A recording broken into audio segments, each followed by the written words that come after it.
kainamu ana te tahua pūtea, me te manako o te toi hau o te puia, ka whai hua te rāngai tāpoi Māori. Well, I think every government probably needs to invest in tourism. It's a very diverse industry. It's proven history of generating foreign exchange. It does that really well when it's going strong. Tata ki te whātekau piriona tāra, te uara o te rāngai tāpoi o Aotearoa. Tōna ua piriona te uara o te rāngai tāpoi Māori. Hei tā te toi hau nei, he tau mōmona te tau.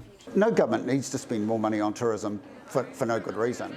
The reason they would do it right now is that the markets are growing back, and in the context of a world where the dairy industry is reasonably flat, the farming industries are reasonably flat, forestry is reasonably flat.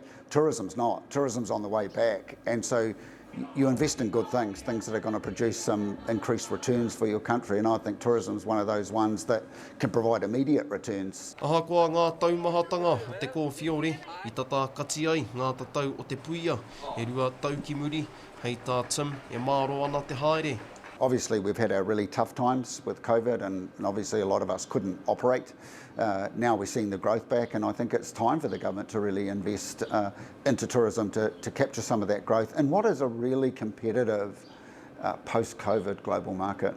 Hei tāna no, he mea nui te whakatika I ngā rori me ngā hononga ki whenua ke. I would always say that infrastructure is probably quite an important part of it, and a really key underlying driver of the industry, so road networks and those sorts of things make a tangible difference.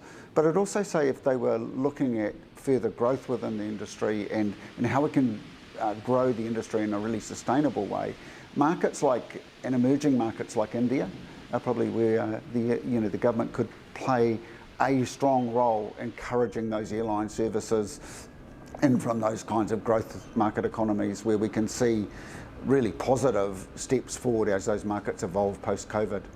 Heoi anō, wai kā hua, wai kā tohu. Moko nui ārangi, haere huka Rangitauira, nō te reo irirangi o te arawa, mā Aukaha.